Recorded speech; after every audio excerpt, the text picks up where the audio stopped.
au plus proche de vous,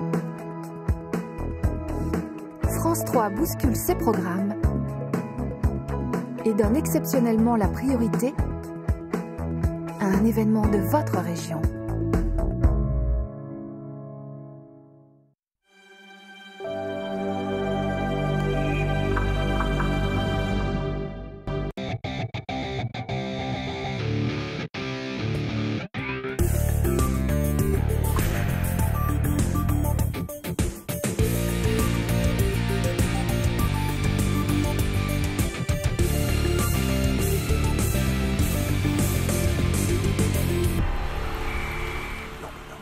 Bonjour à tous, bienvenue dans cette émission spéciale centenaire de l'ASM. Avec mes invités, nous allons revenir sur les festivités de vendredi soir pour célébrer les 100 ans du club de rugby. Bernard Chevalier est avec nous, le doyen de l'ASM, un petit peu la mémoire vivante du club, 85 ans de passion pour les jaunes et bleus, c'est ça Bernard? Oui, c'est honorifique pour moi à mon âge d'en arriver là, avoir cette satisfaction d'assister au match et puis à un bon résultat pour l'équipe et pour tout le monde, pour tout le public et tous les dirigeants d'abord qui œuvrent à cette circonstance. Moi, j'en suis vraiment glorifié.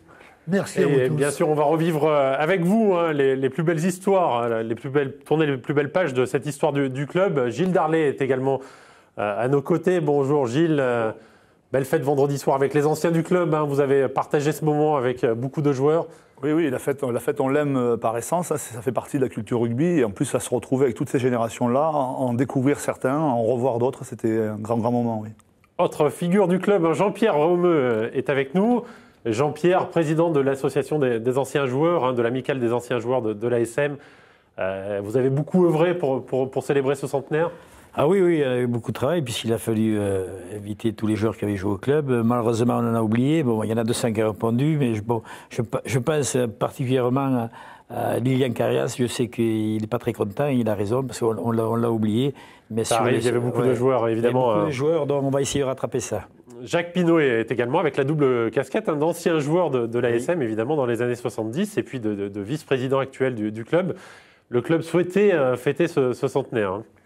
Oui, je crois qu'effectivement, 100 ans de club, c'est quand même quelque chose. On a pu effectivement faire revenir la grande majorité des générations. Jean-Pierre a cité, disons, l'oubli que l'on peut avoir eu avec certains. On s'en excuse. Personnellement, je souhaitais faire un petit clin d'œil au plus auvergnat des Néo-Zélandais. Bonjour, monsieur Tony Marsh. Tony Marsh, bien sûr, qui aurait aimé participer à cette soirée. En tout cas, 200 joueurs ont répondu à l'invitation. Une soirée chargée en émotions. Regardez le reportage de Fabien Gandillon et Bruno Lebray, vendredi soir, à l'occasion de ce match ASM Aéronie. Imaginez 200 joueurs de l'ASM, toutes générations confondues, en chœur avec leur public sur la pelouse du Michelin. Et parmi eux, l'ancien international de 85 printemps, Bernard Chevalier. Bravo. C'est l'apothéose pour tout le monde.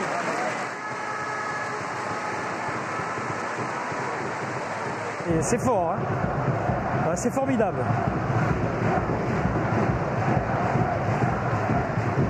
C'est rare de voir ça, mais bon. À quoi vous pensez, là? Bon, mais je pense à beaucoup des joueurs qui sont plus là aussi. Mais bon, quand on voit ça, si vous voulez, tous les copains me disent que c'est incroyable, quoi. Tout avait commencé quelques heures plus tôt devant le stade, des retrouvailles parfois très attendues. Ça fait 43 ans que je n'étais pas revenu à l'ASM. Les finalistes de 1970 refont encore le match. 3-0 contre la Moult, on a perdu. On a porté réclamation, c'est pas encore jugé.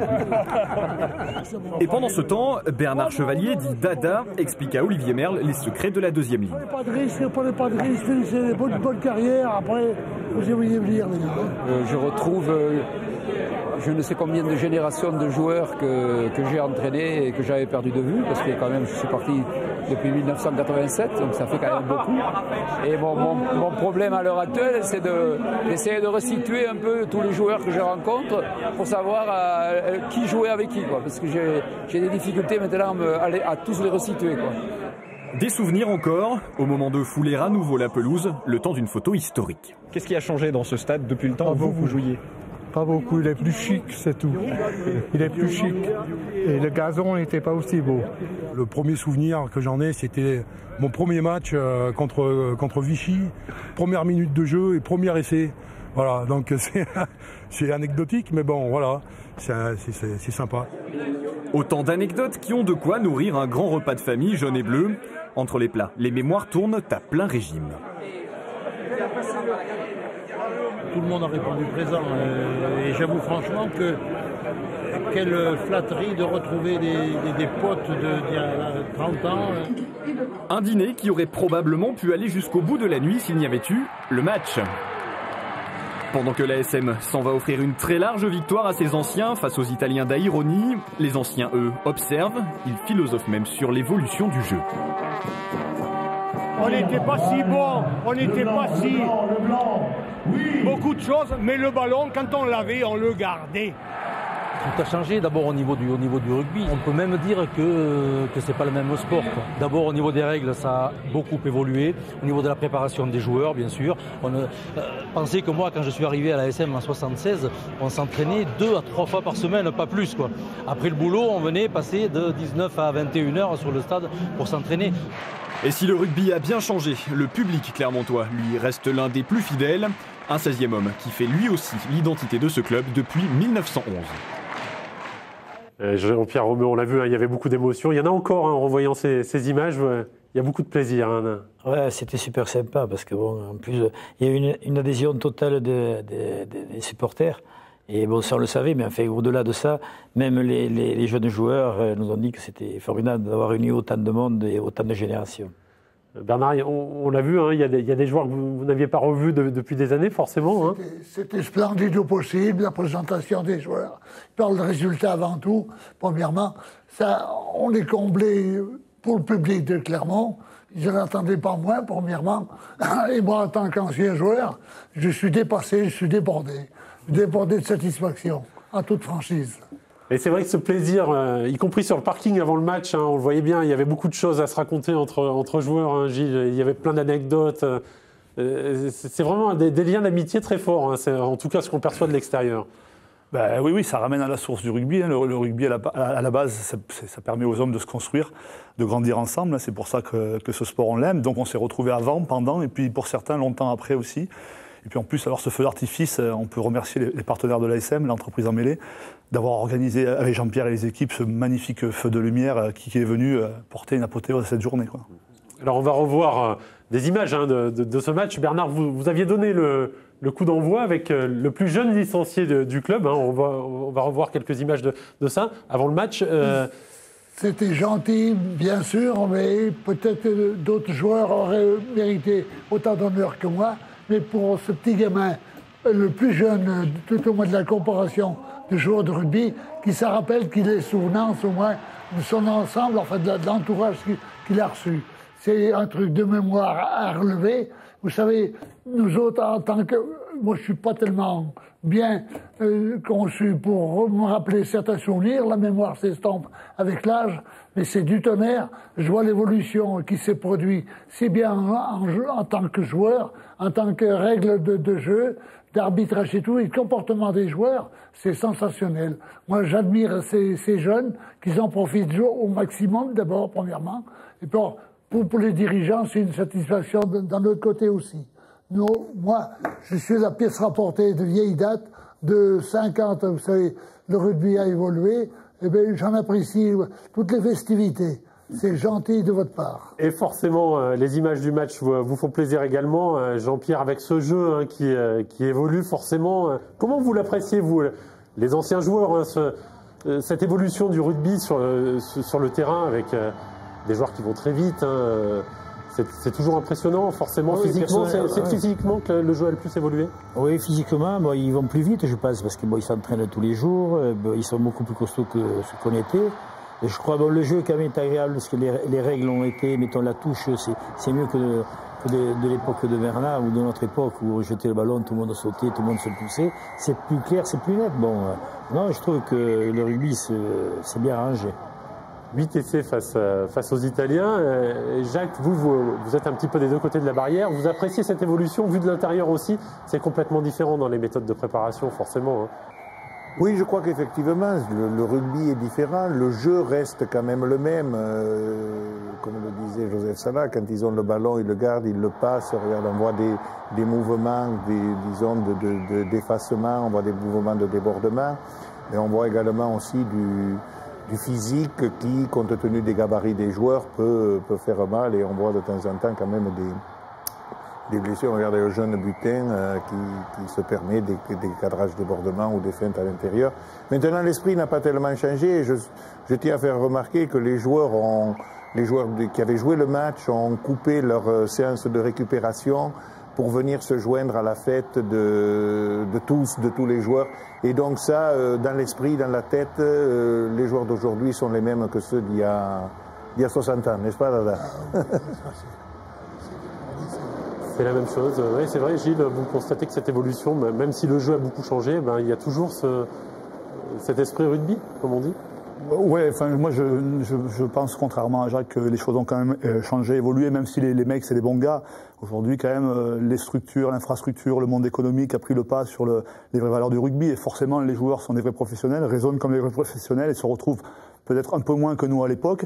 C'est pas plus mal pour le sport et le spectacle aujourd'hui, mais on est plus dans une dimension spectacle aujourd'hui qu'une dimension sportive, à mon sens. Alors forcément, rares sont les joueurs dans le rugby actuel qui ne changent pas de club. Le capitaine de l'ASM, Aurélien Rougerie, lui fait toute sa carrière dans ce club. On écoute son sentiment après le match sur ce centenaire. Avec le recul, c'est fabuleux, quoi. Voilà, on les entend encore applaudir ces anciens qui ont fait l'histoire du club. C'est toute une histoire. Il faudrait plus de 5 minutes pour en discuter. Pour toi, l'enfant du pays, c'est très important. C'est évidemment très important. Ouais. Moi, ma vie tourne autour de ce club et m'a formé, m'a éduqué. Enfin voilà, comme je te dis, il faudrait plus de 5 minutes pour parler de tout ça. Et c'est une longue histoire de famille pour la mienne et pour celle de l'ASM, évidemment. Jean-Pierre, c'est important aussi de montrer aux joueurs actuels qu'il y a une histoire justement dans ce club. C'était un peu le message de la soirée? Oui, bien sûr, de réunir tout le monde comme ça, c'est un peu l'histoire de la soirée. D'ailleurs, les jeunes joueurs l'ont compris, puisqu'il y a plusieurs joueurs qui sont venus me voir pour dire que c'était formidable, que jamais ils avaient vécu un truc comme ça. Donc je crois que ça les aura marqués, donc pour nous c'est bien aussi. Alors des anciens joueurs étaient forcément présents, on l'a vu. Il y avait également des dirigeants de la manufacture Michelin qui accompagnent ce club depuis la création. François Michelin a tenu à participer à cette soirée malgré le contexte forcément particulier avec le décès de sa belle-fille Cécile dimanche dernier. On écoute René Fontès qui lui rend hommage pendant le repas d'avant-match.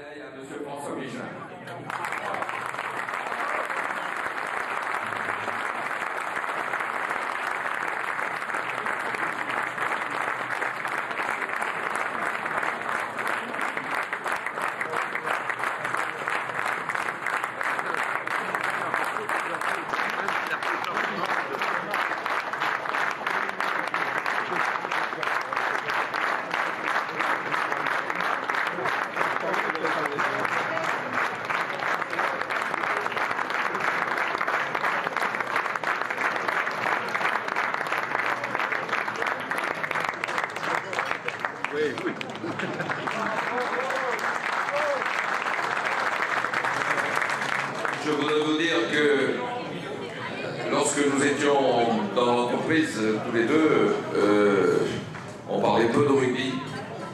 Et que lorsque pour la première fois, celui que j'appelle toujours le patron m'a passé un coup de fil pour me demander des nouvelles du match qui était en train de se dérouler, ça m'a toujours un petit peu interpellé. Et en fait, en réfléchissant bien, étant donné que c'est une affaire familiale, il faut se rappeler qu'en 1911, il y a un certain Marcel Michelin auquel nous devons énormément, nous devons tous d'être là. Et c'est peut-être l'occasion également, par rapport à cette médaille, de lui rendre hommage.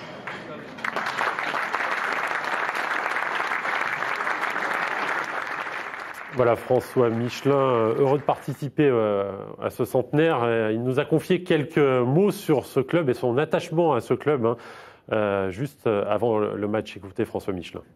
Si j'aime ce club, c'est parce qu'il sait s'occuper des hommes en profondeur et qui leur permet de devenir ce qu'ils sont.